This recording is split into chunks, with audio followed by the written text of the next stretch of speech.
வணக்கம் மக்களே, இன்னைக்கு நான் உங்களுக்காக சமீபத்தில் விஜய் சேதுபதி நடிப்பில் வெளிவந்திருக்கூடிய ஏஸ் இந்த படத்துடைய முழு கதையை தான் நம்ம இந்த வீடியோவில் பார்க்க போறோம். முதல்ல இந்த படத்துடைய ஒன்லைன் என்னன்னு பார்த்துருவோம். வேலை விஷயமா மலேசியா வந்து இறங்கியிருக்க நம்ம ஹீரோ ஒரு சாதாரண குக்கா ஒரு ஹோட்டல்ல ஜாயின் பண்றான். அவன் தங்கியிருக்கிற ஏரியாலேயே ருக்மணின்ற ஒரு பொண்ணை சந்திக்கிறான்.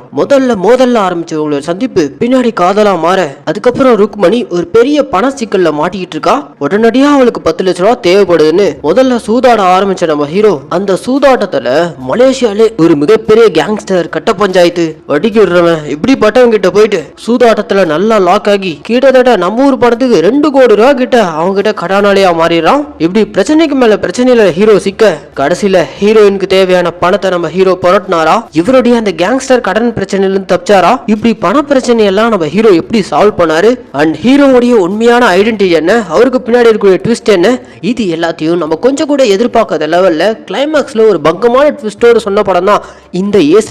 சரி வாங்க இப்போ இந்த படத்துடைய கதைக்குள்ள போறதுக்கு முன்னாடி நம்ம சேனலுக்கு நீங்க புதுசா வந்திருந்தீங்கன்னா மறக்காம நம்ம தமிழ் மணி தியேட்டரை சப்ஸ்கிரைப் பண்ணிக்கோங்க. அண்ட் இந்த வீடியோ உங்களுக்கு பிடிச்சிருந்துச்சுன்னா இந்த லைக் கமெண்ட் ஷேர் இதெல்லாம் மறக்காம பண்ணுங்க. சரி வாங்க இப்போ நம்ம இந்த படத்துடைய முழு கதைக்குள்ள போவோம். படத்தோட ஓப்பனிங் சீன்லே மலேசியா ஏர்போர்ட் வந்து இறங்கி இருக்க நம்ம ஹீரோவை தான் காட்டுறாங்க. ஹீரோ கூட ஜெயில இருந்து ஒருத்தன் கால் பண்ணி பேசிட்டு இருக்கான். இப்போ எதுக்காக நீ ஜெயில இருந்து தப்பிச்சு வெளில போயிருக்க, உன்னால வெளியில எல்லாம் நிம்மதியா இருக்க முடியாதா அப்படின்ற மாதிரிலாம் ஜெயில இருக்க ஒரு பிரிசனர் நம்ம ஹீரோக்கு வார்ன் பண்ண கால்ல இருக்கு நம்ம ஹீரோ, இந்த பாரு நான் முன்ன மாதிரி இல்ல, நான் திருந்திட்டேன், எல்லாரையும் போல ஒரு நார்மல் லைஃப் நான் வாழ போறேன் அப்படின்ற மாதிரிலாம் அந்த பிரிசனர் கிட்ட நம்ம ஹீரோ கால்ல சொல்லிட்டு இருக்கும் போதே, உன்னால முடியாது, யாராவது உதவின்னு வந்தா நீ அவங்களுக்காக என்ன கிரைம் வேணா பண்ணுவ, திரும்ப நீ ஜெயிலுக்கு தான் வரப்போற அப்படின்ற மாதிரிலாம் அந்த பிரிசனர் சொல்லிட்டு இருக்கும் போதே, அதெல்லாம் ஒண்ணு இல்லடா நான் பாத்துக்கிறேன் அப்படின்ற மாதிரி சொல்லிட்டு நம்ம ஹீரோ காலை கட் பண்ணதும் ஏர்போர்ட்ல இருக்க நம்ம ஹீரோவை ரிசீவ் பண்றதுக்காக யோகி பாபு வந்திருக்காரு. இந்த படத்துல அறிவழகன்ற கேரக்டர்ல நடிச்சிருக்காரு. வரும்போதே சும்மா பந்தவா பயங்கர தோரணையோட ஒரு மிகப்பெரிய பிசினஸ் மேன் ரேஞ்சுக்கு பில்டப் கொடுத்துட்டு ஏர்போர்ட்ல இருக்க நம்ம ஹீரோவை ரிசீவ் பண்றதுக்காக வந்திருக்காரு. கையில ஒரு ஜோல்னா பை, வேஷ்டி, ஜிப்பா, இப்படி ஒரு வித்தியாசமான காஸ்டியூமோட ஏர்போர்ட்ல நின்றுட்டு இருக்க நம்ம ஹீரோ பார்த்ததும் யோகி பாபு நேரா நம்ம ஹீரோ கிட்ட போயிட்டு, நீ தானே போல்ட் கண்ணா? உடனே நம்ம ஹீரோ, எப்படி சார் கண்டுபிடிச்சீங்க? அதான் நீ போட்டுக்கிற கண்ணாடி, ஜோல்னா பை, ஜிப்பே இல்லாத ஜிப்பா, வேஷ்டி இதெல்லாம் பார்க்கும்போது நம்ம ஊர்ல வந்துக்கிறேன்னு பச்சையா தெரியுது. சரி, இன்னில இருந்து நீ தான் எனக்கு லேபர், இந்த ஊர்ல நீ தங்குறது திங்கிறது எல்லாம் என் செலவு தான், நான் பார்த்துக்கிறமா போலாம் அப்படின்ற மாதிரிலாம் சொல்லி கூப்பிட்டு போகும்போது, ஆமா என்ன பேர் இது போல்ட் கண்ணா? உடனே அந்த இடத்துல நம்ம ஹீரோ இவனுக்கு ஏன் அந்த போல்ட் கண்ணான்னு பேர் வந்துச்சுன்னு சொல்லிட்டு டீட்டெயிலிங்கா எக்ஸ்பிளைன் பண்றாரு. ஹீரோக்கு ஒரு 12 வயசா இருக்கும்போது ஊர்ல அவனை சுத்தி ஏகப்பட்ட அநியாயம் நடந்துட்டு இருந்திருக்கு. அந்த அநியாயத்தெல்லாம் பார்த்துட்டு நீ போல்டா போய் தட்டி கேட்டதுனால தானே உன் பேரு போல்ட் கண்ணான்னு வந்துச்சு அப்படின்ற மாதிரி நம்ம யோகி பாபு கேட்க, அதான் இல்ல சார், என்னை சுத்தி எல்லாரும் அநியாயம் பண்ணிட்டு இருக்கும்போது அந்த கேப்ல நான் என்ன பண்ணிட்டு இருந்தேன்னா எல்லாருடைய வண்டியில இருக்கக்கூடிய போல்ட்டை கழட்டி எடுத்துன்னு போய் வித்துட்டேன். அப்பத்துல இருந்தா எனக்கு போல்ட் கண்ணான்னு பேர் வந்துச்சு. ஏண்டா உன் பேருக்கு இப்படி ஒரு மட்டமான கதை, இந்த காரி துப்புன கதைக்கு பிஜிஎம் போட்டு பில்டப் போட வேற சொல்ற, வாடா போலாம் அப்படின்ற மாதிரி நம்ம யோகி பாபு ஹீரோ கூட்டிட்டு நேரா இப்போ இவனை ரூமுக்கு தான் கூட்டு போயிருக்கான். இனிமே நீங்க தான் தங்க போற அப்படின்ற மாதிரி நம்ம ஹீரோவை யோகி பாபு அவன் ரூம்லயே தங்க வச்சுக்கிறான். அண்ட் அடுத்த நாள் யோகி பாபுக்கு தெரிஞ்ச கல்பனான்ற ஒரு பொண்ணு அந்த ஊர்ல ரெஸ்டாரண்ட் வச்சு நடத்திட்டு இருக்காங்க. அந்த ரெஸ்டாரண்ட்ல தான் நம்ம ஹீரோக்கு குக்கிங் வேலைக்கு சேர்த்து விட்டுருக்கான். நம்ம ஹீரோ அந்த வேலைக்கு போனதுக்கு அப்புறம் தான் கல்பனா ஒரு பெரிய பணச்சிக்கல்ல மாட்டிட்டு இருக்கான்ற விஷயம் தெரிய வருது. என்னன்னா இவங்க மலேசியால இருக்க ஒரு மிகப்பெரிய மாஃபியாவான தர்மான்றவங்க கிட்ட கடையை டெவலப் பண்றதுக்காக லட்சக்கணக்கில் கடன் வாங்கியிருக்காங்க. அந்த கடனையும் உங்களால சரியா திருப்பி கொடுக்க முடியல. ஒரு கட்டத்துல வட்டியும் முதலுமா கடனை செட்டில் பண்ணதுக்கு அப்புறம் தான் கடை ஸ்டார்ட் பண்ண முடியும்ன்ற மாதிரி கடையை க்ளோஸ் பண்ணிட்டு போயிட்டாங்களா. இப்படி ஒரு இக்கட்டான சிச்சுவேஷன்ல தான் கல்பனா ஒரு பக்கம் பண கஷ்டத்துல மாட்டிட்டு இருக்காங்க. அவங்களுடைய இன்னொரு சின்ன ரெஸ்டாரண்ட் வச்சிருக்காங்க. அங்கதான் நம்ம ஹீரோ குக்கிங்க்கு வேலைக்கு ஜாயின் பண்றான். அடுத்த நாள் காலையில நம்ம ஹீரோ வேலைக்கு போறதுக்காக பஸ் பிடிக்கும் போது அதே பஸ்ல தான் முறையா நம்ம ஹீரோனை சந்திக்கிறான். ஹீரோனோட பேர் ருக்மணி. இந்த ஊர்ல ஒரு சின்ன துணி கடையில வேலை பார்த்துட்டு இருக்காங்க. பஸ்ல ஏறின ருக்மணி நம்ம ஹீரோவையா அடிச்சு பாக்குறாங்க. ஹீரோக்கும் ஒன்னும் புரியல, எதனால இவங்க நம்மளையே பார்த்துட்டு இருக்காங்கன்னு சொல்லிட்டு இவனும் டவுட்டோட பார்த்துட்டு இருக்க. அதே பஸ்ல ஒருத்தன் தான் போனை மிஸ் பண்ணிட்டேன்னு சொல்லிட்டு என் போனை பாத்தீங்களான்ற மாதிரி பஸ் முழுக்க தேடிட்டு இருக்க. அந்த இடத்துல நம்ம ஹீரோயின் அந்த போனை தொலைச்சவனை கூப்பிட்டு, அதோ அங்க ஒருத்தன் திரு முழிச்சிட்டு இருக்கான்ல, அவனை போய் செக் பண்ணுங்க, எனக்கு என்னவோ அவன் உங்க போனை திருடிட்டு போனோ டவுட் ஆகுது அப்படின்ற மாதிரி ஹீரோயின் ஹீரோவை பார்த்து கை காட்ட, போனை மிஸ் பண்ணுவேன். ஹீரோயின் சொன்னபடியே ஹீரோ போய் செக் பண்றாங்க. ஹீரோ அப்படியே ஹீரோனையும் முறைச்சு பார்த்துட்டு இருக்காரு. அடி பாவி, இப்படி எனக்கு திருட்டு பழி போறதுக்காக தான் என்ன அடிச்சு பார்த்துட்டு இருந்தியா அப்படின்ற மாதிரி முறைச்சு பார்த்துட்டு இருக்கும் போதே போனை மிஸ் பண்ணவனுக்கு அதே பஸ்ல வேற இடத்துல போன் கிடைச்சிடுது. சோ நம்ம ஹீரோ போன் திருடல. உடனே நம்ம ஹீரோ நேரா ஹீரோன் கிட்ட வந்து, என்ன பார்த்தா உங்களுக்கு திருட்டு பழி மாதிரி தெரிதா, ஆமா திருட்டு மொழியோட நின்றுட்டு இருந்தீங்க, அது இல்லாம அதுக்கு முன்னாடியே பஸ் ஸ்டாண்ட்ல நீங்க திருட்டு வேலை பண்ணீங்க, அதனாலதான் உங்க மேல எனக்கு சந்தேகம் வந்துச்சு அப்படின்ற மாதிரி நம்ம ஹீரோ ஒரு பிளாஷ்பேக் ஓபன் பண்றாங்க. பஸ் ஏறதுக்கு முன்னாடி பஸ் ஸ்டாண்ட்ல இருக்கும்போதே நம்ம ஹீரோ ஒரு வயசான பாட்டிக்கு அங்க காசு போறதுக்கு கையில காசு இல்லன்ட்டு அங்க பக்கத்திலே பர்ஸ் நிறைய ஒருத்தன் பணம் வச்சிருந்திருப்பான், அவனுடைய பர்ஸையே அடிச்சு அவன்கிட்டயே அதை திருப்பி கொடுக்குற மாதிரி கொடுத்து அதுல இருந்து கொஞ்சம் காசு எடுத்து இங்க ஓரமா காசுக்காக ஏங்கிட்டு இருக்க அந்த வயசான பாட்டி நம்ம ஹீரோ பிச்சை போட்டிருப்பாரு. இப்படி ஒருத்தனுடைய பர்ஸ் அடிச்சு அந்த பர்ஸ்ல இருக்கக்கூடிய காசு எடுத்து தானம் பண்ணதை நம்ம ஹீரோன் அங்க இருந்து பாத்துருப்பாங்க. சோ அதனாலதான் நம்ம ஹீரோயினுக்கு ஹீரோ மேல இவன் தான் அந்த பர்ஸ் அடிச்ச மாதிரி போனையும் திருடி இருப்பான்னு சந்தேகம் வந்திருக்கு. உடனே நம்ம ஹீரோ பின்னாடியே ஹீரோனை ஃபாலோ பண்ணிட்டே போயிட்டு, எங்க அது வேற இது வேற, என்ன பார்த்தா உங்களுக்கு திருட்டு பய மாதிரி தெரியுதா, ஒழுங்கா என்கிட்ட சாரி கேட்டு போங்க அப்படின்ற மாதிரிலாம் ஹீரோ பின்னாடியே ஹச் டாக் மாதிரி ஃபாலோ பண்ணிட்டே போக, உங்க முகரையில திருட்டுக்களை தாண்டவம் மாடுது, என்னதான் தானம் பண்ணாலும் அது உங்க காசுல பண்ணிருக்கணும், திருட்டு திருட்டு தான் அப்படின்ற மாதிரி ஹீரோயின் ஹீரோவை முறைச்சுக்கிட்டே சாரி எல்லாம் கேட்க முடியாதுன்னு சொல்லிட்டு போயிட்டே இருக்காங்க. அன்னைக்கு ஈவினிங்கும் அதே பஸ் ரூட், ஹீரோயின் போற அதே பஸ்ல தான் நம்ம ஹீரோவும் போறாரு. அப்படியே அந்த இரவு ஹீரோனை ஃபாலோ பண்ணிக்கிட்டே போனா கடுப்பாய் நம்ம ஹீரோயின் ஹீரோவை பார்த்து, சும்மா எதுக்காக என்ன ஃபாலோ பண்ணிக்கிட்டே வரீங்கன்ற மாதிரி கேட்க, ஏமா இங்கதாம்மா என் வீடு அப்படின்ற மாதிரி நம்ம ஹீரோ கை காட்ட, எஸ் ஹீரோ தங்கி இருக்க அதே வீட்டுக்கு ஆப்போசிட்ல தான் நம்ம ஹீரோயின் வீடு இருக்கு. எதிர் வீட்டுல இருந்துகிட்டே நம்ம ஹீரோ ஹீரோனை சைட் அடிச்சுட்டு இருக்காரு. இதை யோகி பாபு பார்த்துட்டு, எப்பா அந்த ருக்மணியை பார்த்துட்டு இருக்க, அவங்க அப்ப சரியான சைக்கோ போலீஸ், பார்த்து உஷாரு, கூட்டு போய் குடியை வச்சு ஷூட் பண்றான் அப்படின்ற மாதிரிலாம் யோகி பாபு சொல்லிட்டு இருக்கும் போது தான் ஹீரோக்கு ஒரு விஷயமே புரிய வருது. இவர் ஃபாலோ பண்ணிட்டு வந்த ஹீரோயினோட அப்பா அந்த ஊர் போலீஸ். ஹீரோயின் அப்பா கேரக்டர்ல நடிச்சிருக்கிறது நம்ம பப்ளு தான். அவருடைய கேரக்டர் பேர் ராஜவேலு. சரியான ஒரு சாடிஸ்டிக்கான ஒரு பர்சனா இருப்பாரு. சொல்ல போனா அவர் நம்ம ஹீரோயினோட சொந்த அப்பாவே கிடையாது, அவர் ஒரு ஸ்டெப் ஃபாதர் தான். ஹீரோயின் ருக்மணியோட அம்மாவை ரெண்டாம் தரமா இவர் கல்யாணம் பண்ணிட்டு இருப்பாரு. சில வருஷங்களுக்கு முன்னாடி ஹீரோயின் அம்மா இறந்ததுக்கு அப்புறமும் இந்த ஸ்டெப் ஃபாதரா இருக்க ராஜவேலு ஹீரோனை விடாம டார்ச்சர் பண்ணி கொஞ்சம் கொஞ்சமா அவகிட்ட இருந்து காசை கறந்துகிட்டு இந்த வீட்டை விட்டு போகாம ஹீரோட கொஞ்சம் கொஞ்சமா டார்ச்சர் பண்ணிட்டு இருக்கான். அவனுக்கு தேவையானதெல்லாம் ஹீரோயின் மூலியமா பணம் அண்ட் இந்த வீட்டை விட்டு போனா கிட்டத்தட்ட 10 லட்சம் மலேசியா பணம் வேணும்னு கேக்குறான். அந்த காசை கொடுத்தாதான் நான் உனக்கு இந்த வீட்டை கொடுத்துட்டு இந்த வீட்டை விட்டு போவேன், இல்லைன்னா அது வரைக்கும் இதே வீட்டுல இருந்து உன்னை டார்ச்சர் பண்ணிட்டே இருப்பேன் அப்படின்ற மாதிரி கொஞ்சம் கொஞ்சமா ஹீரோயினுக்கு இந்த ஸ்டெப் ஃபாதரா இருக்கும் இந்த ராஜவேலு டார்ச்சர் பண்ணிட்டு இருக்கான். ஹீரோயினும் டெய்லி அவங்க சம்பாதிக்கிற பணத்தை எடுத்துட்டு வந்து அவங்க கையில கொடுத்துட்டு இருக்காங்க. இப்படி ஒரு கஷ்டமான சுச்சுவேஷன்ல ஹீரோயின் வாழ்க்கை போயிட்டு இருக்க ஒரு நாள் நைட் நம்ம ஹீரோயின் ரெஸ்டோ பார்ல வேலை பார்த்துட்டு இருக்கும்போது அங்க குடி போதையில இருக்க யங்ஸ்டர்ஸ் நம்ம ஹீரோயினை தப்பான வார்த்தைகளை பேசி கூப்பிட அதே டைமிங்க்கு அதே ரெஸ்டோ பாருக்கு நம்ம ஹீரோ கல்பனா கூட ஃபுட் டெலிவரி பண்றதுக்காக அந்த ரெஸ்டோ பாருக்கு வந்திருப்பாங்க.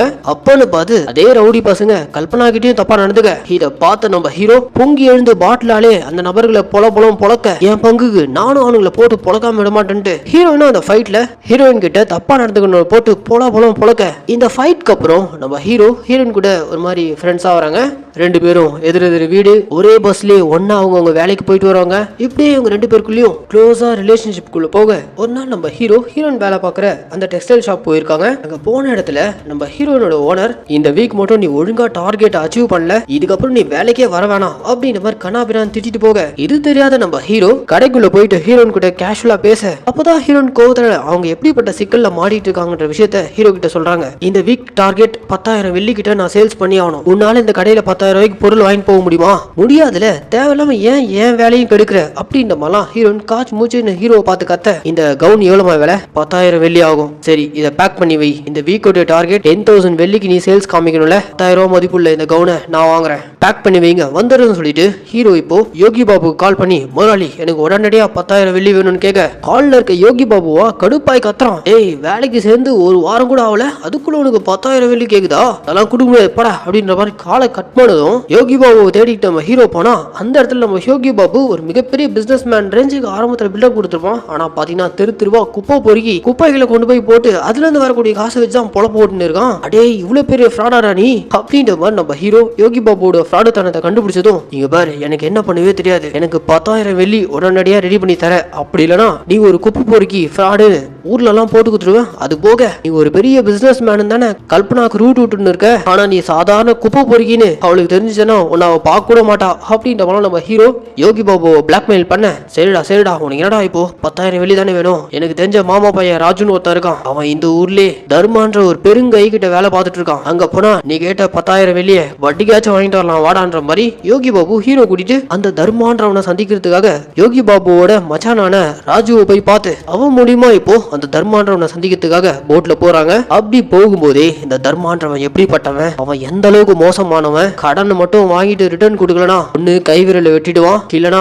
ஆளையே க்ளோஸ் பண்ற விதமா கொளுத்தி விட்டுருவான். இப்படி அவன் ஒரு மாதிரி கிறுக்கு பிடிச்சவன். சோ வட்டிக்கு வாங்குறவங்க ஒழுங்கா பணம் கட்டணும், இல்லனா ஆளையே அவன் க்ளோஸ் பண்ணிடுவான் அப்படின்ற மாதிரிலாம் இவன் பில்டப் ஏத்த நடா சும்மா தர்மான்னு பில்டப் கொடுக்குறீங்க அப்படின்ற மாதிரி நம்ம யோகி பாபு வாய் விடும் போதே இவன் கண்ணு முன்னாடியே ஒருத்தனை எரிச்சு அனுப்புறானுங்க.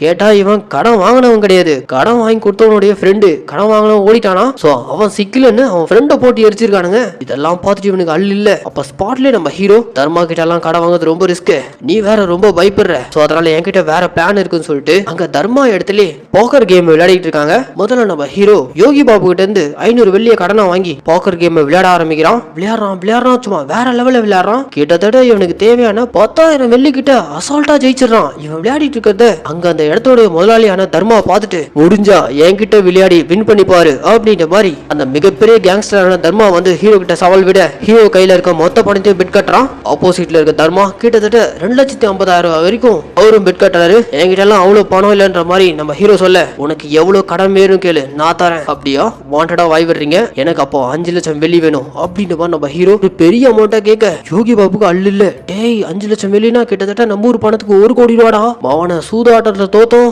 மொத்தமா ஒழிச்சிட்டு போயிடும், தொன்னா கேளு ஜெயிச்ச வரைக்கும் போதும், இப்படியே திரும்பிடலாம் அப்படின்ற மாதிரி யோகி பாபு ஹீரோக்கு எவ்வளவு எடுத்து சொல்றான். ஆனா ஹீரோ விடுற மாதிரி இல்ல. தர்மாவும் ஹீரோ கேட்ட மாதிரி 5 லட்ச ரூபா கடனும் கொடுத்துறான். இந்த போக்கர் கேமோட கடைசி ரவுண்ட்ல கிட்டத்தட்ட நம்ம ஹீரோ தான் ஜெயிக்கிற மாதிரி இருக்கான். ஆனா லாஸ்டா இந்த தர்மா சீட்டிங் பண்ணி ஹீரோவை தோக்கடிச்சிடறான். போச்சு மொத்தமா போச்சு. அவன் சீட் பண்ணி தான் ஜெயிச்சான்றதையும் நம்ம ஹீரோ கண்டுபிடிச்சதும், ஏன் கெடா மாடு மாதிரி வளர்ந்துருக்க, மீச வச்சிருக்க, இப்படி அசிங்கமா சீட் பண்ணி ஜெயிக்கிறிய, அதுவும் சீட் பண்ணது எனக்கு தெரியாம இருந்தா கூட பரவாயில்ல, பச்சை எனக்கு தெரியற மாதிரி பண்றியா, என்னால காசெல்லாம் கொடுக்க முடியாது அப்படின்ற மாதிரி நம்ம ஹீரோ ஓவரா வாய் விட, உடனே இந்த தர்மா டப்புன்னு கண்ணெடுத்து, இது ஏன் இடம், இங்க நான் அப்படிதான் சீட் பண்ணி தான் ஜெயிப்பேன், வட்டியும் முதலுமா ஒரு வாரத்துக்குள்ள தோத்த பணத்தோட டபுள் மடங்கு கிட்டத்தட்ட 10 லட்சம் வெளியே நீ கொடுக்கல உன் தலையும் இருக்காது. உன்னை இங்க கூட்டிட்டு வந்தானே உன் ஆளு யோகி பாபு, அவன் மண்டை எனக்கு ரொம்ப பிடிச்சிருக்கு, அவன் தலையை வெட்டி அப்படியே என் வீட்டு ஷோகேஸ்ல வச்சிருவேன் அப்படின்ற மாதிரி இவனுங்களை மிரட்டி விட்டுறானுங்க. யோகி பாபுக்கு என்ன பண்றதுன்னு தெரியல.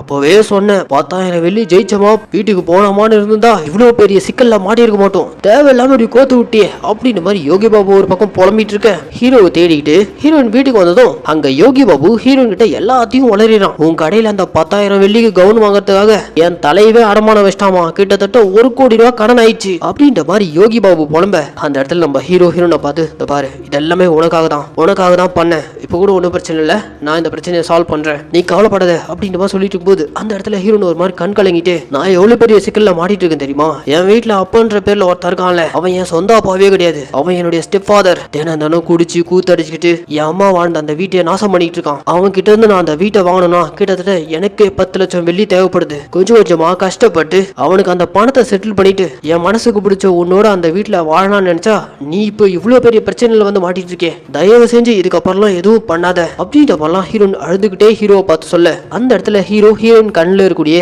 அந்த லவ், அவளுடைய எமோஷன்ஸ் அதெல்லாம் புரிஞ்சுக்கிட்டு அடுத்த நாளே யோகி பாபு கிட்ட, எங்க பார் நம்ம பிரச்சனை எல்லாம் சால்வ் பண்றதுக்கு என்கிட்ட ஒரு சூப்பரான ஐடியா இருக்குன்ட்டு அவனுடைய பிளானை யோகி பாபு கிட்ட சொல்லிட்டு இருக்கான். அது என்னன்னா, அவங்க ஏரியால ஓசின்ற ஒரு பேங்க் இருக்கான். அந்த பேங்குக்கு எந்தெந்த நாள்ல எந்தெந்த டைமிங்ல வண்டியில கேஷ் எடுத்துட்டு வருவாங்கன்றத நம்ம ஹீரோ வார கணக்கா நோட் பண்ணி இருந்திருக்கானா. சோ அந்த பணத்தை அடிக்கிறதுக்கான பக்காவான ஸ்கெட்ச் என்கிட்ட இருக்கு. நான் பணத்தை அடிச்சுட்டு வரும்போது எனக்காக நீ ஒரு பைக்கோட வெயிட் பண்ணிட்டு இருந்தா போதும், அடிச்சுட்டு வர பணத்துல உனக்கு ஒரு ஷேர் தரேன் அப்படின்ற மாதிரி யோகி பாபு பிளான்ல சேர்த்துக்க. அடுத்த நாளே நம்ம ஹீரோ பக்காவான செட்டப்போட முகத்துல மாஸ்க் ஹூடி எல்லாம் போட்டுட்டு மொத்தமா மறைச்சுக்கிட்டு கரெக்டா அந்த பேங்குக்கு பணத்தை லோட் பண்றதுக்காக வண்டியில பணத்தை கொண்டு வரும்போது நம்ம ஹீரோ அந்த வண்டி மறைக்கிற விதமா ஒரு பெரிய ட்ரக்கை நிறுத்திட்டு இவனே உருவாக்குன புகை வெடிகுண்டு அதெல்லாம் எடுத்துட்டு போயிட்டு அந்த வண்டிக்குள்ள போட்டு மொத்தமா பிளாஸ்ட் பண்ணி உள்ள இருக்க செக்யூரிட்டி கார்டெல்லாம் மயங்கினதும் அந்த வண்டியில கேஷ் கொண்டு வந்த லாக்கரை கொஞ்சமா நம்ம ஹீரோ ஓபன் பண்ணி உள்ள இருக்க கேஷை திருட பிளான் பண்ணிட்டு இருக்கான். ஆனா அதுக்குள்ள இப்படி ஒரு திருட்டு நடந்துட்டு இருக்குன்ற மாதிரி அதே வண்டியில 6ஆம் மயக்கத்துல இருந்தவன் இந்த வண்டியில ஒரு எமர்ஜென்சி பட்டன் இருக்கு, அதை பிரஸ் பண்ணி அலர்ட் கொடுத்துறான். அப்படி அலர்ட் கொடுத்தும் போலீஸ் டிபார்ட்மெண்ட்ல இருந்து ஒரு போலீஸ் பைக் எடுத்துட்டு கரெக்டா நம்ம ஹீரோவை கன் பாயிண்ட்ல வந்து பிடிக்கிறான். அப்போ ஸ்பாட்ல நம்ம ஹீரோ பணத்தை எல்லாத்தையும் எல்லாத்தையும் அவன் பேக்குள்ள அள்ளி போட்டுட்டு கன் பாயிண்ட்ல இருக்க அந்த போலீஸை போட்டு போல பொழந்து காலை உடைச்சிட்டு இவன் எடுத்துட்டு வந்த கண்ணால் அங்க ஷூட் அவுட் பண்ணிட்டு போலீஸ் பைக்கே எடுத்துட்டு பணத்தோட நம்ம ஹீரோ அங்கிருந்து எஸ்கேப் ஆகுறான். ஒரு பக்கம் நம்ம ஹீரோவை போலீஸ் சேஸ் பண்ணிட்டு வந்தாலும் அந்த போலீஸ்காரன்ல மண்ணை தூவிட்டு ஈஸியா எஸ்கேப் ஆகி மொத்தமா காஸ்டியூமே மாத்திட்டு வேற ஒரு கெட்டப்ல யோகி பாபு ஒரு லொகேஷன்ல பைக்கோட நிக்க சொல்லியிருக்காங்க. அந்த ஸ்பாட்டுக்கு பணத்தோட அடிச்சுட்டு இவனுங்க எஸ்கேப் ஆகுறானுங்க. ஹீரோ போட்ட பிளான்ல எந்த ஒரு பிசுரே இல்லாம பக்காவா ஸ்கெட்ச் போட்டபடி பணத்தை அடிச்சுட்டு வந்துறாங்க. அப்படி பணத்தை அடிச்சுட்டு வீட்டுக்கு வந்ததும் கட்டுக்கட்டா பணம். அவ்வளவு பணத்தை யோகி பாபு பார்த்துட்டு யோ இதுல எவ்வளவு பணம் இருக்கும் அப்படின்ற மாதிரி கேட்க டிவி ஆன் பண்ணி நியூஸ போடு அதுல சொல்லுவானுங்க அமௌண்ட் அப்படின்னு டப்புனு டிவியை போட்டு பார்த்தா ஓசி பேங்கில் கொள்ளை கிட்டத்தட்ட 20 மில்லியன், அதாவது நம்ம ஊர் பணத்துக்கு 40 கோடி ரூபாய் கிட்ட நம்ம ஹீரோ அடிச்சுட்டு வந்துட்டானா. 40 கோடியா, இதுக்கப்புறம் ஜாலியா செலவு பண்ணலான்ற மாதிரி நம்ம யோகி பாபு அடிச்சுட்டு வந்த அந்த பணத்துல இருந்து 2-3 கட்டு எடுத்துட்டு ஓட அதை எடுத்துன்னு போய் செலவு பண்ணா கண்டிப்பா மாட்டிப்ப. ஏன்னா இந்நேரத்துக்கு போலீஸ்காரங்க எல்லாம் அந்த நோட்ல இருக்க சீரியல் நம்பர் நோட் பண்ணிருப்பாங்க. சோ அந்த பணத்தை நம்ம இப்போ அப்படியே செலவெல்லாம் பண்ண முடியாது அப்படின்ற மாதிரி ஹீரோ சொல்ல, அப்புறம் எதுக்கே இவ்வளவு ரிஸ்க் எடுத்து இந்த பணத்தை அடிச்சுட்டு வந்த? இங்க பாரு, இந்த பணத்தை எல்லாம் பிளாக் மார்க்கெட்ல கொடுத்து பிட்காயினா மாத்ததுக்கான பிளான்லாம் என்கிட்ட இருக்கு. சோ கொஞ்சம் பொறுமையா இரு, அவசரப்படாத அப்படின்னு பணம் சொல்லிட்டு இருக்க. பேரலா இந்த பக்கம் இந்த ராபரி கேஸை இன்வெஸ்டிகேட் பண்ற போலீஸ்காரங்களுக்கு ஃபிங்கர் பிரிண்டோட ஒரு கன்னு கிடைச்சிருக்கு. அந்த ஃபிங்கர் பிரிண்ட் எந்த கிரிமினலோட மேட்ச் ஆகுதுன்னு சொல்லிட்டு செக் பண்ணா அது அந்த பெரிய கேங்ஸ்டரான தர்மா அவருடைய ஃபிங்கர் பிரிண்டோட மேட்ச் ஆயிருக்கு. சோ அதனால அவருக்கும் இந்த கொள்ளைக்கும் ஏதோ சம்பந்தம் இருக்குன்னு சந்தேகத்தின் பேர்ல அவரை விசாரிக்கிறதுக்காக போலீஸ்காரங்க அரெஸ்ட் பண்ணி கூட்டு போறாங்க. இந்த நியூஸை நம்ம யோகி பாபு பார்த்துட்டு யோ கொள்ளடிச்சது நாம, ஆனா இந்த தர்மாவை எதுக்கே போலீஸ்காரங்க அரெஸ்ட் பண்ணி கூட்டு போறாங்க அப்படின்ற மாதிரி கேட்க இங்க தாங்க நம்ம ஹீரோ ஒரு பெரிய ட்விஸ்ட் வச்சிருக்கான். அன்னைக்கு நம்மள சீட் பண்ணி ஏமாத்தி ஜெயிச்சான்ல, அதான் அவனுக்கும் சேர்த்து ஆப்பு வச்சன்ற மாதிரி நைஸா நம்ம ஹீரோ அவனுக்கே தெரியாம அவன் இடத்துல பூந்து அவன் கைரேகை கொண்ட கன் எடுத்துட்டு வந்து கொள்ளடிக்கிற ஸ்பாட்ல வேணும்னே அந்த தர்மா கைரேகை கொண்ட கன்னை மிஸ் பண்ணிட்டு போயிருப்பான். சோ போலீஸும் அந்த ஃபிங்கர் பிரிண்ட் மேட்ச் ஆனதால இந்த ராபரி கேஸ்ல பிரைம் சஸ்பெக்டா இந்த தர்மாவை அரெஸ்ட் பண்ணி கூட்டு போயிட்டாங்க. ஒரே கல்லுல 2 மாங்கான்ற மாதிரி நம்ம ஹீரோ குதூகலமாவ இத பார்த்துட்டு யோகி பாபுக்கு அள்ளில அடடே பணத்தை அடிச்சதே அவனுக்கு பணத்தை செட்டில் பண்ணதானடா, அதை விட்டுட்டு என்னடா நீ அவனையே இந்த கேஸ்ல கோத்து விட்ட, எவா என் ஆளை விடுங்க நான் ஊருக்கே போறேன் அப்படின்ட்டு மல்லாம் யோகி பாபு பயந்துட்டு அங்க இருந்து போற மாதிரி பவுலா காட்டுறான். ஆனா அந்த இடத்துல நம்ம ஹீரோ இங்க வேற உன்னால அவ்வளவு சீக்கிரம் இங்க இதெல்லாம் போக முடியாது, இந்த பணத்தை எடுத்துட்டு போனாலும் மாட்டிப்போன்னு உனக்கே தெரியும், இந்த பணத்தெல்லாம் வச்சு என்கிட்ட ஏகப்பட்ட பிளான்ஸ் இருக்கு, நான் சொல்றதை மட்டும் கேளு அப்படின்ற மாதிரி நம்ம ஹீரோ யோகி பாபுவை மேனிபுலேட் பண்ணி வச்சுக்கிறான். அந்த கொள்ளை அடிக்கும் போது அப்ப ஸ்பாட்ல நம்ம ஹீரோவுடைய ஃபேஸ ஒரு போலீஸ்காரன் பார்த்துட்டு இருப்பான். அவன் கொடுத்த அங்க அடையாளங்களை வச்சு போலீஸ்காரங்க ஹீரோவுடைய ஃபேஸ் ஸ்கெட்ச் பண்ணி நியூஸ் பேப்பர்ல வாண்டட் போஸ்டர் அடிச்சிருக்கானுங்க. அந்த போட்டோ நம்ம ஹீரோ எடுத்துட்டு வந்து கண்ணாடியில பார்த்து, ஏன்பா யோகி பாபு இந்த ஃபேஸா பார்த்தா என் மூஞ்சி மேல தெரியுது அப்படின்ற மாதிரி காமிக்க, இல்லையே இதை பார்த்தா சிவகார்த்திகேயன் மாதிரி இருக்கு, ஆமால சிவகார்த்திகேயன் மாதிரி தானே இருக்கு, அப்ப நம்ம மாட்ட மாட்டோம். ஆனா இன்னும் யோகி பாபுக்கு தெரியல நம்ம ஹீரோவுடைய ஃபேஸ ஒரு போலீஸ்காரன் பார்த்துட்டான். அவன் கொடுத்த அங்க அடையாளங்களை வச்சுதான் இந்த ஸ்கெட்சே பண்ணிருக்கானுன்ட்டு இப்படியே போயிட்டு இருக்கும்போது ஹீரோ ஃபர்ஸ்ட் மலேசியால வந்து இறங்கும் போது ஒரு 2 நம்பருக்கு லாட்டரி டிக்கெட் வாங்கியிருப்பான். 12340000. அப்பவே இந்த நம்பர்ல லாட்டரி டிக்கெட் வாங்க சொல்லி யோகி பாபு கிட்ட நம்ம ஹீரோ ரெக்கமெண்ட் பண்ணிருப்பான். ஆனா நம்ம ஹீரோ இதெல்லாம் ஒரு நம்பரு அப்படின்னு அந்த டிக்கெட்டை கசக்கி போட்டிருப்பான். ஆனா அந்த டிக்கெட்டை நம்ம ஹீரோ வாங்கிட்டு வந்து வீட்டுல வச்சிருந்திருப்பான். இப்போ அந்த நம்பருக்கு கிட்டத்தட்ட 20 மில்லியன் ஜாக்பாட் அடிச்சிருக்கு. அதாவது நம்பூர் பணத்துக்கு அதே 40 கோடி கொள்ளடிச்ச 40 கோடி ஒரு பக்கம், இப்ப லாட்டரி டிக்கெட் மூலியமா வேற ஒரு 40 கோடி நம்ம ஹீரோ கைக்கு வந்திருக்கு. ஆனா இப்போ ஒரு பக்கம் போலீஸ்காரங்க நம்ம ஹீரோவுடைய போட்டோ வேற நியூஸ் பேப்பர்ல வாண்டட் போஸ்டரா வச்சு அடிச்சிருக்கானுங்களே. வெளியில போயிட்டு இந்த லாட்டரி மணி வாங்கிட்டு வருது பெரிய ரிஸ்க், யாரையாவது விட்டுதான் அந்த பணத்தை வாங்கிட்டு வரணும் அப்படின்ற மாதிரி யோசிச்சிட்டே இருக்கும்போது அந்த இடத்துல நம்ம யோகி பாபு உன் கூடவே ஒருத்தன் நாய் மாதிரி சுத்திக்கிட்டு இருக்கேன், நான் போயிட்டு அந்த பணத்தை வாங்கிட்டு வரேனே, ஏதோ நீயா பார்த்து 5 கோடியோ 6 கோடியோ கொடுத்தானா அந்த பணத்தோட நான் ஊர்ல போய் செட்டில் ஆயிடுவேன் அப்படின்ற மாதிரிலாம் அப்படியே நைஸா நம்ம யோகி பாபு விட்டு போட்டு போகிறான். ஆனா ஹீரோ யோகி பாபு அனுப்பாம அதுக்கு ஏத்த சரியான ஆளுன்ட்டு அவன் ஒர்க் பண்ற ரெஸ்டாரண்ட் ஓனரான கல்பனா அந்த பொண்ணை விட்டு அந்த 40 கோடி ரூபாய் லாட்டரி பணத்தை வாங்கிட்டு வர சொல்லியிருக்கான். அப்படி அவங்க பணத்தை வாங்கிட்டு வரும்போது யோகி பாபு வாட்ஸ்அப் கால்ல என்னமா பணத்தை வாங்கிட்டியா, நானும் போல்டுக்காரனும் ஒரு ரெஸ்டாரண்ட்ல வெயிட் பண்ணிட்டு இருக்கோம், கேஷை கொண்டு வந்து எங்க கையில கொடுத்துட்டு நீயும் ரெஸ்டாரண்ட்டை மீட்கிறதுக்காக உனக்கும் பணம் தேவைப்படுதுல, எடுத்துட்டு வர பணத்தை வந்து உனக்கான ஷேரையும் எடுத்துக்கோமா அப்படின்ற மாதிரிலாம் யோகி பாபு கல்பனா கிட்ட பேசிட்டு அப்படியே பிட்ட போட்டுட்டு இருக்க. இந்த கல்பனா பொண்ணு நேரா இவங்க உட்காந்துட்டு இருக்க அந்த ரெஸ்டாரண்ட்டுக்கு வந்து லாட்டரியில உங்களுக்கு 40 கோடி வந்திருக்கு, அது சரி பேங்க்ல கொள்ளடிச்சிங்களா அந்த பணம் எங்க அப்படின்ற மாதிரி கல்பனா கேட்க, இந்த பேங்க் கொள்ளை மேட்டர் எப்படி அந்த கல்பனாவுக்கு தெரிஞ்சிச்சுன்னு பார்த்தா இவ்வளவு நேரம் நம்ம ஹீரோ வாட்ஸ்அப் கால்ல கல்பனா கூட பேசிட்டு இருந்தால அவன் அந்த காலை கட் பண்ணிருக்கவே மாட்டான். அந்த கேப்ல நம்ம யோகி பாபு ஹீரோ கிட்ட அந்த பேங்க் கொள்ளை சம்பந்தமா பேசிட்டு இருந்திருப்பான். சோ மொத்த விஷயமும் இப்ப கல்பனாவுக்கு தெரிஞ்சு போச்சு. கல்பனாவை நேரா வீட்டுக்கு கூட்டு வந்து நடந்தது எல்லாத்தையும் சொல்லி முடிக்க, ஒரு பக்கம் லாட்டரி பணம் 40 கோடி, இன்னொரு பக்கம் கொள்ளடிச்ச பணம் 40 கோடி. இவ்வளவு பணத்தை வச்சுக்கிட்டு சந்தோஷமா இருக்கிறது எதுக்கா 2 பேரும் சோகமா இருக்கீங்க, வாங்க ஹாப்பியா இருக்கலாம் அப்படின்ற மாதிரி கல்பனா நம்ம ஹீரோ அண்ட் யோகி பாபுவோட மூடியை டோட்டலா மாத்தி விட்டு காசை வச்சுக்கிட்டு ஜாலியா மஜா பண்ண ஆரம்பிச்சாங்க. பேரலாம் இந்த பக்கம் ஹீரோவால ஜெயிலுக்கு போன தர்மா இருக்கான,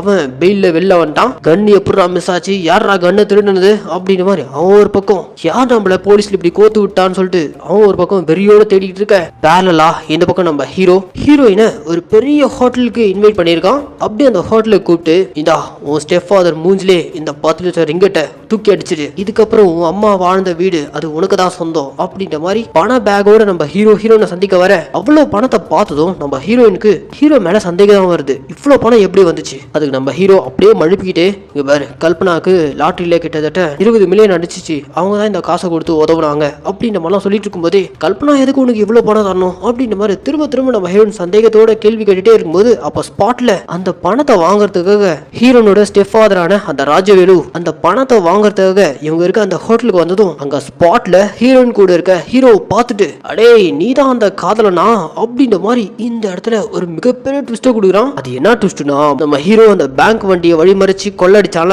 அப்ப ஸ்பாட்ல ஒரு போலீஸ்காரன் வந்து நம்ம ஹீரோ கன் பாயிண்ட்ல மறைக்க, ஹீரோவும் அவனை அட்டாக் பண்ணி காலை உடச்சு விட்டு அனுப்பியிருப்பான்ல, அந்த போலீஸ்காரன் வேற யாரும் இல்ல, நம்ம ஹீரோனோட ஸ்டெப் ஃபாதரான ராஜவேலு. அந்த கொள்ளை சம்பவத்தை அப்பவே ஹீரோவுடைய முகத்தை அவன் பார்த்துட்டு இருப்பான். சோ இவன் அடிச்சுட்டு வந்திருக்க பணம் அந்த பேங்கோடைய பணம்னு இவனுக்கு தெரிஞ்சு போச்சு. நம்ம ஹீரோவை தனியா கூப்பிட்டு, கபர் நீ தான் அந்த திருட்டு பையன் எனக்கு நல்லாவே தெரியும், ஏண்டா வெளியூர்னு கூட பார்க்காம இவ்வளவு பெரிய கொள்ளையை அசால்ட்டா பண்ணிருக்க சார், அதெல்லாம் இருக்கட்டும், நான் இதுல மாட்டக்கூடாது, எவ்வளவு பணம் வேணும்னு கேளுங்க, நான் ஷேர் தரேன் அப்படின்ற மாதிரிலாம் ஹீரோ போலீஸ் ராஜவேலு கூட பேரம் பேச, அவன் வேற ஏதோ டீல நம்ம ஹீரோ காதுல ஓதி விட்டு போறான். அங்க வந்து போறதுக்கு முன்னாடி நம்ம ஹீரோனை பார்த்து, இவங்க கூட தான் சுத்தி நிக்கிறியா, இவனே சரியான திருட்டு பையன் அப்படின்ற மாதிரிலாம் சொல்லிட்டு போக, ஹோட்டலை விட்டு வெளில வரும்போதே நம்ம ஹீரோவை பார்த்து, ஆமா அவர் எதுக்காக உன்னை பார்த்து திருட்டு பையன் சொல்லிட்டு போறாரு, பாரு ருக்மணி, நான் செய்யறது எல்லாமே உன் நல்லதுக்காக தான், எதிர்காலத்துல நீ நானும் சந்தோஷமா இருக்கணுன்றதுக்காக தான் இதெல்லாம் பண்ணிட்டு இருக்கேன், நான் எல்லா உண்மையும் உங்ககிட்ட சொல்றேன், கொஞ்சம் பொறுமையா இரு அப்படின்ற மாதிரிலாம் சொல்லிட்டு வரும்போதே, ஹோட்டலுக்கு வெளியில நம்ம யோகி பாபுவை தர்மா ஆளுங்க பிடிச்சிட்டானுங்க. தர்மா ஆளுங்க சந்தேகப்பட்டு யோகி பாபு பிடிச்சி அவனுக்கு கொடுக்க வேண்டிய காசை தான் அவனுக்கு கேட்டிருப்பானுங்க. ஆனா யோகி பாபு என்ன நினைச்சுப்பானா, தர்மாவுடைய கன் அடிச்சு இந்த கொள்ளை கேஸ்ல போலீஸ்ல கோத்து விட்டு இப்படி எல்லா உண்மையும் தர்மாவுக்கு தெரிஞ்சு போச்சு, அதனாலதான் இவன் நம்மள பிடிச்சி வச்சிருக்கானுங்க அப்படின்ற மாதிரி இவனா வாய் விட்டு இருப்பான். இப்பதான் தர்மாக்கே இவன் ஜெயிலுக்கு போனதுக்கு காரணமே ஹீரோ தான்ற விஷயம் தெரிய வருது. அங்க ஹீரோவை பார்த்ததும் புடிங்கிட்டா ஆனுங்களே அப்படின்ற மாதிரி சேஸ் பண்ண, இந்த சேசிங்ல நம்ம ஹீரோ தர்மா ஆளுங்களாம் போட்டு பொழந்துட்டு யோகி பாபுவையும் காப்பாத்தி அந்த தர்மா கேங் கிட்ட இருந்து தப்பிச்சு வீடு வந்து சேர்ந்துருவாங்க. அப்படியே அன்னைக்கு நைட் வீட்டுக்கு வந்ததும் நைட் நம்ம ஹீரோ மேல கோவத்தோட வீட்டுக்குள்ள வந்து பார்த்தா, ஒரு பக்கம் இவங்க பேங்க்ல கொள்ளடிச்ச பணம், இன்னொரு பக்கம் லாட்டரி பணம், அவ்வளவு பணத்தையும் ஹீரோ வீட்டுல இருக்கிறத பார்த்துட்டு இங்க என்னதான் நடக்குது அப்படின்ற மாதிரி ஹீரோயின் அங்க இருக்க யோகி பாபு கல்பனா இப்படி எல்லார்கிட்டையும் கேட்க, ஹீரோயின் கிட்ட நடந்த எல்லாத்தையும் சொல்றாங்க.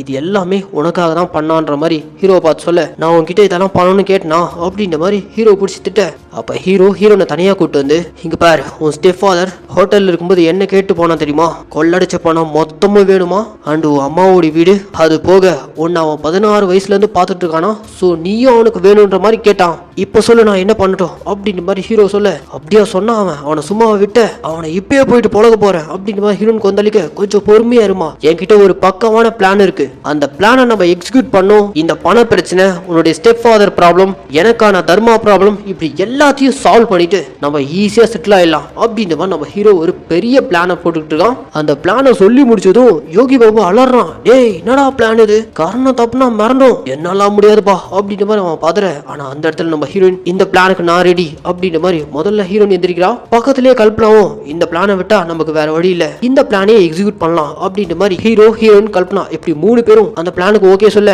சரி ஓகே பொதகுழியில உளுரும் முடிவு பண்ணிட்டீங்க, நானும் இந்த பிளானுக்கு ஓகேன்ற மாதிரி யோகி பாபுவும் ஒத்துக்கிறான். ஆக்சுவலா நம்ம ஹீரோவுடைய பிளான் என்னன்னா, நைட் 9 மணிக்குள்ள ஹீரோனோட ஸ்டெப் ஃபாதருக்கு மொத்த பணத்தையும் செட்டில் பண்றதா சொல்லியிருக்கான். சோ 9 மணிக்கு ஷார்ப்பா அவன் வீட்டுக்கு வருவான். ஆனா அதுக்கு முன்னாடியே நம்ம ஹீரோயின் போலீஸ் ஸ்டேஷனுக்கு போயிட்டு அவன் ஸ்டெப் ஃபாதர் மேல தொடர்ந்து வீட்டுல வச்சு அடிச்சுட்டே இருக்கான், டொமஸ்டிக் வயலன்ஸ்ல இருக்கான் அப்படின்ற மாதிரி கம்ப்ளைண்ட் பண்ணி போலீஸை கூட்டு வரணும்ட்டு ஹீரோனை ஒரு பக்கம் போலீஸ் ஸ்டேஷனுக்கு அனுப்ப, இன்னொரு பக்கம் கல்பனாவை ஹீரோனோட ஸ்டெப் ஃபாதரான அந்த ராஜவேலு அவன் இப்போ கரண்டா ஒரு பார்ட்டியில இருக்கான். அவன் 9 மணிக்கு ஷார்ப்பா வீட்டுக்கு வந்துருவான். ஆனா அதுக்கு முன்னாடி அவனை ஒரு 15 மினிட்ஸ் கிட்ட டிலே பண்ண வைக்கணும். அப்பதான் ஹீரோயின் போலீஸை கூட்டு வரதுக்கு டைமிங் கரெக்டா இருக்கும்ட்டு நீ போயிட்டு அவனை செடியூஸ் பண்ணி அவனை கொஞ்சம் லேட் பண்ணி வீட்டுக்கு கூட்டிட்டு வரணும் அந்த பொறுப்பை கல்பனா கிட்ட கொடுக்குறாங்க. அடுத்ததான் நம்ம யோகி பாபுவை அவனுடைய மச்சான் தர்மா கிட்ட கூட்டு போனால ராஜுன்றவன் அவனுக்கு கால் பண்ணி எப்படியாச்சும் தர்மா கிட்ட இருக்க தன்னுடைய பாஸ்போர்ட்டை மட்டும் எடுத்துட்டு வந்துரு, நான் இங்க ஒரு குறிப்பிட்ட லொகேஷன்ல தான் இருக்கேன், நீ பாஸ்போர்ட்டை மட்டும் எடுத்துட்டு வந்து கொடுத்துட்டா நான் இங்க இருந்து ஊர் போய் சேர்ந்துருவேன் அப்படின்ற மாதிரி யோகி பாபு விட்டு ராஜு கிட்ட சொல்லியிருக்கான்.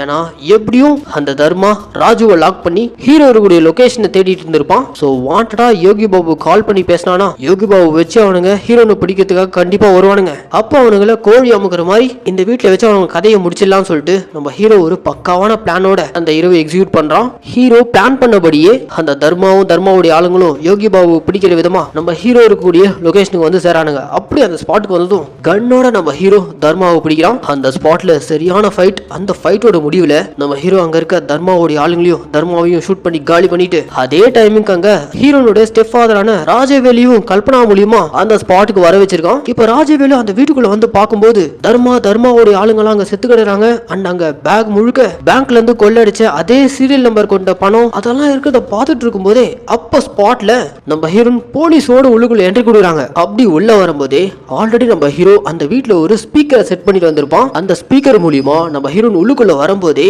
கன் ஃபயரிங் சவுண்ட போன் மூலியமா கனெக்ட் பண்ணி போன்ல அந்த கன் ஃபயரிங் பட்டனை பிரஸ் பண்ணதும் ஸ்பீக்கர்ல கன் ஷாட் சத்தம் கேக்குது. இப்போ ஹீரோன் கூட்டு வந்த அந்த போலீஸ்க்கு ராஜவேலு கன்னும் கையுமா அவர் தான் ஃபயர் பண்ணிருக்காருன்ற சத்தம் கேட்டு ஸ்பாட்டுக்கு வந்த போலீஸ் ராஜவேலுவை சரமாரியா என்கவுண்டர் பண்ணி போட்டுறாங்க. இப்படி இந்த என்கவுண்டர் எல்லாம் முடிஞ்சதுக்கு அப்புறம் போலீஸ் பிரஸ் மீட்ல இந்த மாதிரி இந்த பேங்க் ராபரியில ஈடுபட்டது தர்மான்ற அந்த கேங் அண்ட் கூடவே ராஜவேலுன்ற இந்த இன்ஸ்பெக்டர் அவங்க இந்த வீட்டுல கொள்ளடிச்ச பணத்தை பங்கு பிரிச்சுக்கும் போது அவங்களுக்குள்ளேயே ஏற்பட்ட தகராறுனால ராஜவேலு தர்மாவை போட்டு தள்ளியிருக்கான். அதே மாதிரி நாங்க ராஜவேலுவை கையுங்காலமா பிடிக்கும் போது எங்களை நோக்கி அவன் ஃபயர் பண்ண ஆரம்பிச்சான், அதனால நாங்களும் அவனை சுட வேண்டியதா போயிடுச்சுன்ற மாதிரி இந்த கேஸை அப்படியே அவங்களுக்குள்ளே ட்விஸ்ட் பண்ணி க்ளோஸ் பண்ணிடுறாங்க. இது எல்லாத்துக்கும் மாஸ்டர் மைண்டே எஸ் நம்ம ஹீரோ தாங்க. இப்படி கூலா எல்லா ப்ராப்ளமும் சால்வ் பண்ணிட்டு கடைசியா நம்ம ஹீரோ ஒரு ஷிப்ல ஹாயா ஹீரோன் கூட டிராவல் பண்ணி போயிட்டு இருக்கும்போது நம்ம யோகி பாபு ஊர்ல இருக்க அவன் ஃப்ரெண்ட் கிட்ட டேய் நீ அனுப்புன அந்த போல்ட் கண்ணை யார் தான்டா என்னென்னவோ பண்றான்டா மலேசியாவே தலைகீழ திருப்பி போட்டான்டா அப்படின்ற மாதிரி சொல்ல எது நான் அனுப்புன போல்ட் கண்ணனா அவன் என் கண்ணு முன்னாடி தான்டா இருக்கான் அவன் வரவே இல்லையே